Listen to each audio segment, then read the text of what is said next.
En ces temps obscurcis, il faut faire rayonner l'islam des Lumières. C'est en ces termes que s'exprimait le grand islamologue français Khaled Benchek dans un grand quotidien il y a quelques mois. Nous avons le grand bonheur aujourd'hui de recevoir dans notre programme le Forum des Humanités Khaled Benchek. Bonjour Khaled. Bonjour Antoine. Vous êtes islamologue, un grand théologien de formation scientifique et philosophique. Vous avez été élu en décembre 2018 président de la Fondation de l'Islam de France. Vous avez succédé à ce poste à Jean-Pierre Chevènement. Vous êtes également le producteur du programme Questions d'Islam sur France Culture. Vous avez présenté durant presque 20 ans l'émission Islam sur France Télévisions. Vous êtes aujourd'hui l'un des grands représentants de l'islam des Lumières et c'est à ce titre que nous vous invitons aujourd'hui dans notre programme. Je vais aller droit au but et tout de suite vous poser une première question. Pourquoi l'islam fait-elle peur à beaucoup de nos concitoyens et comment faire la part entre l'islam, l'islamisme et quid du rapport entre l'islam et la violence? Je ne suis pas grand islamologue ni un grand représentant de quoi que ce soit. Je suis un citoyen et je témoigne simplement en homme et en homme libre.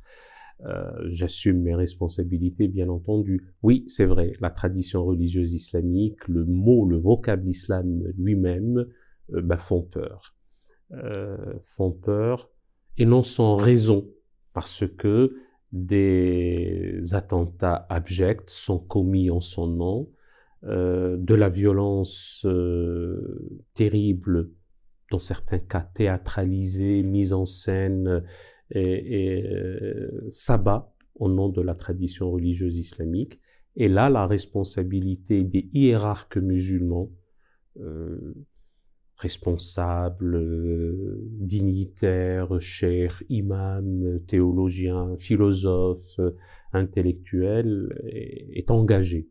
Et ils doivent non seulement dénoncer ces crimes terribles, mais aussi annoncer qu'aucune cause, si noble soit-elle, n'implique le massacre des innocents, aucune révolte, si légitime soit-elle, n'autorise une telle abjection et une telle violence.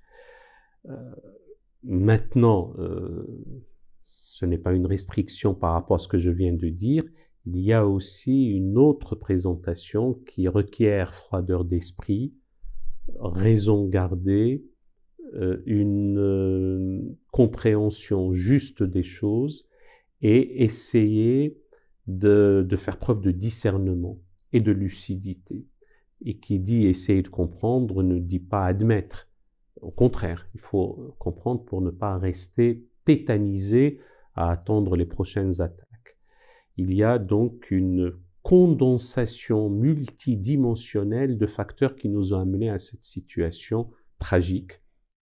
S'il s'agit de la France, parce qu'en réalité ça dépasse même le cadre français, il y a une lecture sociale, sociologique, il y a une autre politique, il y a une troisième géostratégique dans les rapports internationaux, il y a même une approche psychologique, on pourrait ajouter une analyse millénariste, apocalyptique et aussi nihiliste, et on a une théologie à revoir et une présentation médiatique aussi. Alors pour ce dernier point, je suis pas homme à me défausser sur les médias avec un article laid en disant les médias, au contraire. Mais certains, on en fait presque une entreprise industrielle de focalisation sur le vil, le pervers, le maladif et tout ce qui ne va pas. J'ai l'habitude de dire que c'est comme si, mutatis mutandis, je ne devais m'informer de la société française qu'à travers l'unique canal de la revue Détective, qui parle dans ses faits divers que d'assassinats, de meurtres et des faits divers les plus barbares. Il y a de quoi finalement être terrorisé, ne serait-ce que par le vocable islam qui est devenu synonyme d'épouvante, de terreur, etc. Un autre point, c'est qu'en Allemagne, un pays voisin, Et ce n'est pas pour autant que les Allemands ne sont ni attachés à leur identité, ni à leur modèle démocratique. Lors des dernières élections générales, le mot islam n'a jamais été prononcé, ne serait-ce qu'une fois lors de la campagne, et qui était assez emporté, et le mot immigration n'a été cité qu'une seule fois. Ça ne veut pas dire qu'il n'y a pas des problèmes avec une certaine extrême droite, etc. Mais là-bas, les approches de ce sujet se font avec beaucoup d'intelligence. Dans notre pays, malheureusement, ces approches-là se font avec beaucoup d'hystérie, beaucoup de manipulation et d'incompétence. Encore une fois, il incombe aux musulmans et surtout à leurs responsables de dire les choses pleinement, et c'est pour ça que nous appelons, et j'en appelle, à cette refondation de la pensée théologique islamique pour prendre à bras le corps des chantiers titanesques, celui de la liberté de conscience, de la liberté d'expression, etc., celui de l'égalité fondamentale, ontologique et juridique entre les êtres humains, par-delà le genre, par-delà l'appartenance confessionnelle, l'orientation métaphysique, etc. Le chantier de la désacralisation de la violence. Il n'y a pas un devoir de violence ou une idéologie de combat. Il ne doit pas y en avoir, en tout cas. Il faut en finir avec cette idée que la violence est commanditée par la transcendance et qu'il y a des phalanges angéliques telles des puissances célestes qui viennent aider les armées terrestres et qu'on agit ainsi pour faire plaisir à Dieu. Donc tout ce travail doit être mené au niveau intellectuel, rationnel.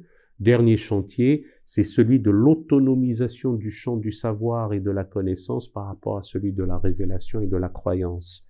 Il faut en finir avec la pathologie du concordisme. Si ça concorde avec le Coran, c'est très bien, et on l'étudie. Si ça ne concorde pas, on le met de côté. Ça n'aide pas à penser, c'est même continuer à réfléchir de la sorte, c'est asphyxion. Et bien entendu, je finirai par deux autres aspects. Celui d'émanciper le sujet musulman de la pression communautaire, faut quand même laisser place à l'émancipation, et ce que nous faisons au sein de la Fondation de l'Islam de France, c'est œuvrer inlassablement pour les humanités, les belles lettres, les beaux-arts, l'inclination pour les valeurs esthétiques, pour la musique, la poésie, en tout cas préparer le citoyen, a fortiori de confession islamique, à être un honnête homme, le citoyen et la citoyenne, selon la définition que nous en faisions au siècle AUX, au siècle dernier, pour que il y a à la fois la notion de patriotisme, de connaissance de l'histoire, parce que nous sommes frappés malheureusement d'une terrible amnésie de l'histoire, et investir le présent. D'accord, oui, c'est vraiment très intéressant. Une seconde question. La France compte entre 5 et 6 millions de citoyens de confession et de culture musulmane. Alors, comment est organisé l'islam en France? Quelle est sa place dans l'espace public? Quid du rapport entre l'islam et la laïcité? Il y a quelques semaines, dans le journal L'Opinion, vous en appeliez à un grand enlacement, en lieu et place du grand remplacement. Je vous cite, « À l'heure où l'on suggère le remplacement des uns par les autres et l'on présente l'altérité comme une non-France, nous avons plus que jamais besoin du sens de l'appartenance et du destin retrouvé. »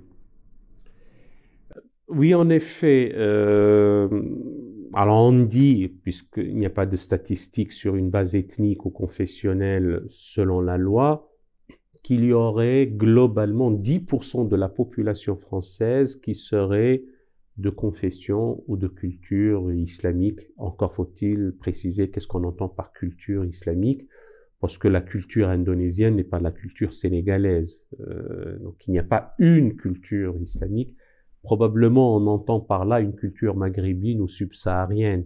Mais bon, je ne pinaille pas sur les propos, mais en tout cas, pour ce qui concerne la tradition et l'appartenance confessionnelle, on serait, en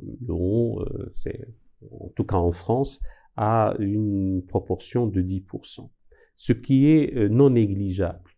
Et de ce point de vue-là, il vaut mieux qu'il y ait un sentiment d'appartenance à la nation des deux côtés, de la frange islamique de la nation et du reste, pour non seulement que nous nous gargarisions de belles paroles de type le vivre ensemble, etc., mais pour constituer une mosaïque humaine vivante, une synergie, une symbiose, une osmose entre les différentes composantes pour une société solidaire, fraternelle et prospère pour tous. Et qu'il faut arrêter d'ajouter fragmentation à la fragmentation et fracturation à la fracturation. Maintenant, comment est-elle organisée? Et là, ça n'est pas organisé. Et de ce point de vue-là, il n'y a absolument pas de communautarisme au sens où on pourrait l'entendre. S'il y a une communauté qui est la plus désorganisée, la plus désunie et qui ne réagit pas en communauté unie, c'est bien la communauté musulmane en France, même si je ne reconnais qu'une seule communauté nationale d'un destin commun. Maintenant, il y a deux aspects. Le premier aspect, c'est la représentation du culte. Dans ce cas, il y a le fameux Conseil français du culte musulman. On ne connaît pas encore son avenir dans l'immédiat, mais en tout cas une instance représentative du culte musulman. Et puis, en principe, il devrait y avoir quelques associations culturelles, sportives, artistiques, réunissant des musulmans pour des considérations culturelles, sportives ou artistiques. La Fondation de l'Islam de France s'occupe de ces considérations éducatives, culturelles, sociales, plus tard à la période des vaches grasses, humanitaires, philanthropiques, etc. Maintenant, l'espace public. En réalité, on distingue l'espace privé, l'espace public et un espace civil.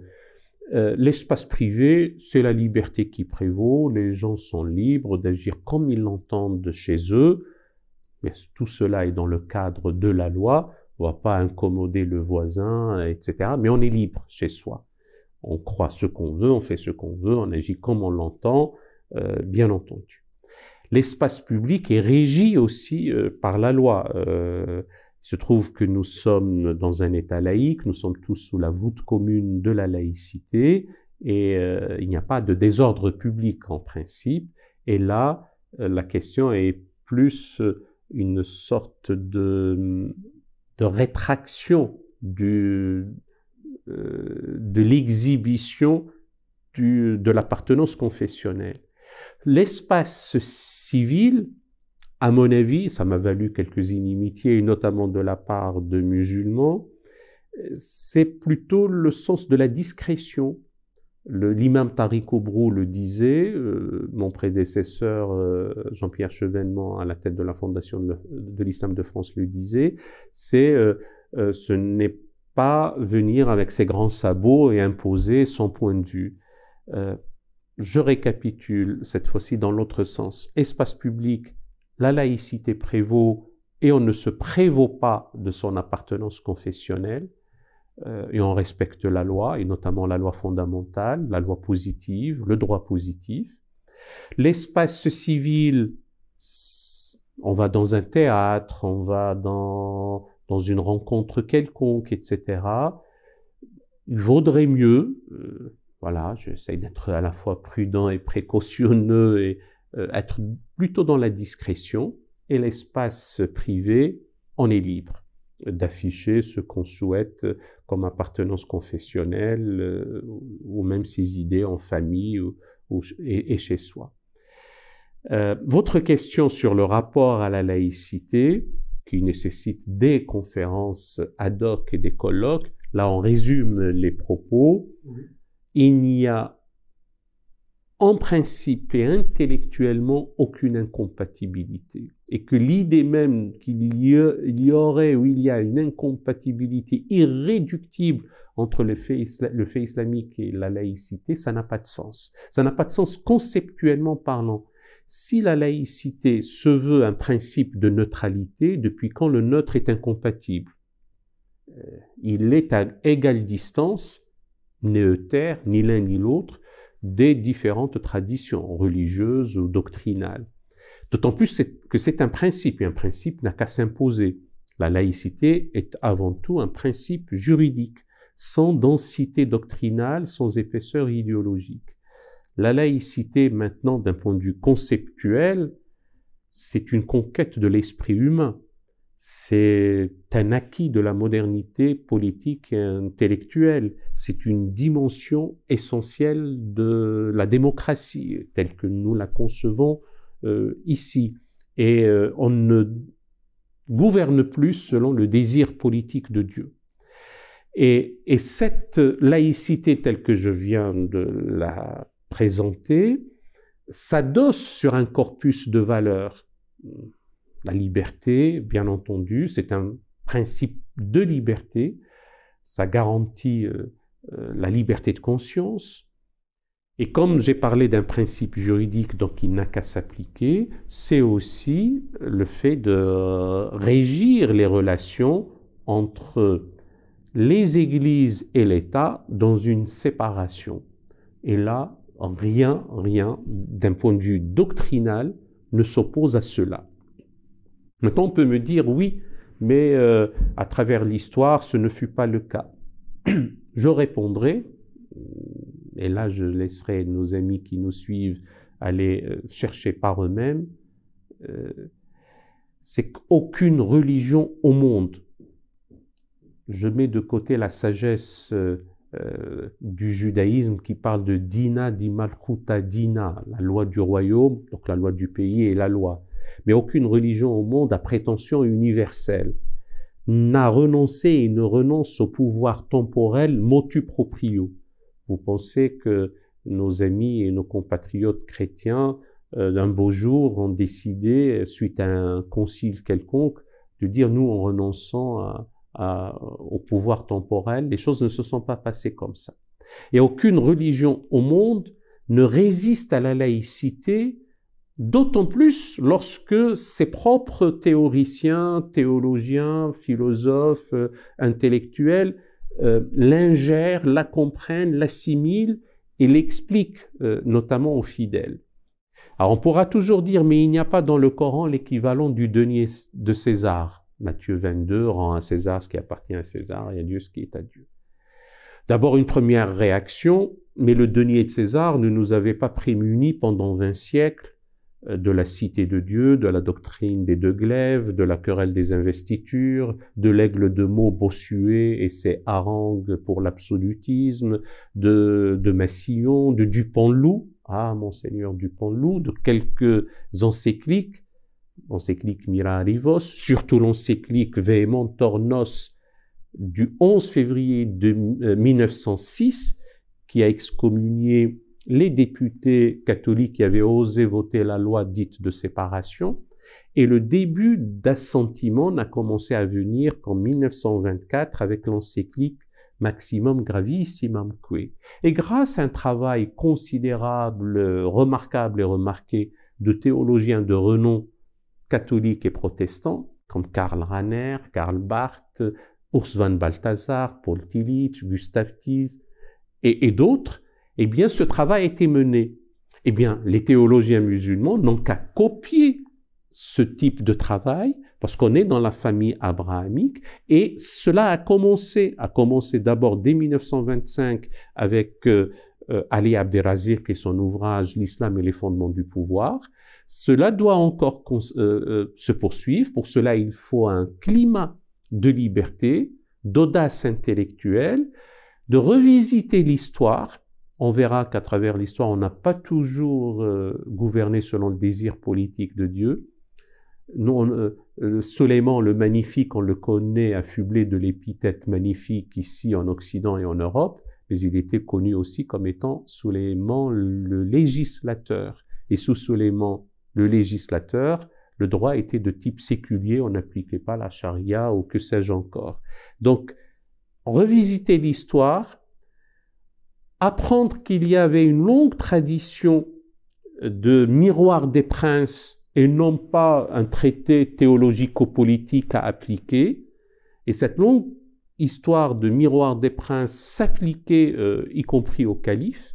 C'est très long à expliquer, mais en réalité, c'est ce qu'il faudrait connaître.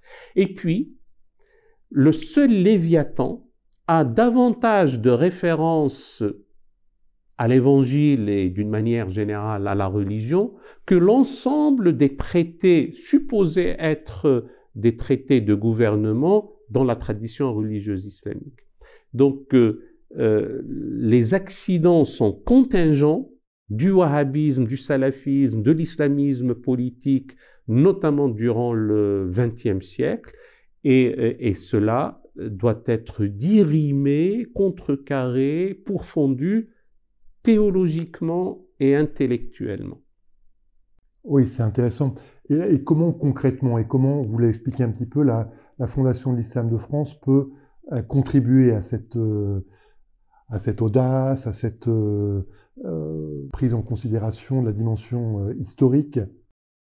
Alors, sur 2 ou 3 points. Le premier, c'est de dire que ce qui a été possible à travers l'histoire doit l'être maintenant. Donc, l'audace d'un Al-Farabi, l'Alpharabus des Latins, ou d'un Averroès, donc Ibn Rushd, doit être réactualisée. Averroès disait dans son traité décisif que s'il devait y avoir une quelconque contradiction entre les données révélées et la démonstration philosophique, c'est à la révélation de céder le pas devant la philosophie, parce que la vérité ne contredit pas la vérité, mais l'accompagne et témoigne pour elle. On est au XIIe siècle. Averroès, dans son commentaire moyen de la République de Platon, parle du gymnase comme le lieu d'acquisition du savoir et d'activité sportive, enfin, physique. À l'époque, on ne parlait pas de sport, et je ne vois pas pourquoi, de nos jours, on interdirait aux garçons et aux filles de s'adonner à ces activités sportives, alors qu'au XIIe siècle, c'était dans l'ordre naturel des choses. Et on peut citer beaucoup de hardiesse intellectuelle déjà à travers l'histoire. Et de nos jours, ça doit être même une nécessité, ça devient un devoir pour les intellectuels musulmans. Le second point, comme ça il n'y aura pas de troisième, c'est que la Fondation accompagne des étudiants en thèse de doctorat, musulmans et non musulmans, pour produire et comprendre dans le domaine des études et de la recherche, d'abord ce qui a été possible et ce qui le sera maintenant. Je donne un exemple. L'école la plus rigoriste des 4 écoles juridiques dans le monde sunnite, dans l'obédience sunnite, c'est l'école hanbalite. Et on va découvrir que même avec le rigorisme qui la caractérise, il y a des notions comme l'intérêt général, le bien commun, que les salafistes ou les wahhabites qui suivent cette école n'appliquent pas et qui se sont encore crispés sur des choses dont ils disent qu'ils suivent par fidélité, mais ils ne sont même pas fidèles à leur propre école et qui se trouve être la plus rigoriste. Donc ce travail de recherche et de compréhension va aider à déconstruire toutes les idioties, arguties, impérities, à la fois d'analyse, de ces pseudo-intellectuels islamistes. Et après, finir avec se donner l'outillage intellectuel pour sortir des clôtures dogmatiques, s'émanciper des enfermements doctrinaux, sortir de la raison religieuse dévote qui aliène les esprits. Et la Fondation de l'Islam de France encourage ses étudiants en master et surtout en doctorat pour produire, travailler et comprendre. Oui, c'est une vaste et belle mission. Et merci beaucoup, Khaled, pour ces propos éclairants et aussi pleins d'espoir. Et je voudrais terminer un peu notre émission par une citation de Malek Shebel qui disait « Nous ne sommes que des trajectoires, nous sommes comme des lumières dans la nuit qui rapidement s'éteindra. » Khaled, vous êtes une lumière et merci de nous avoir éclairés. Merci à vous.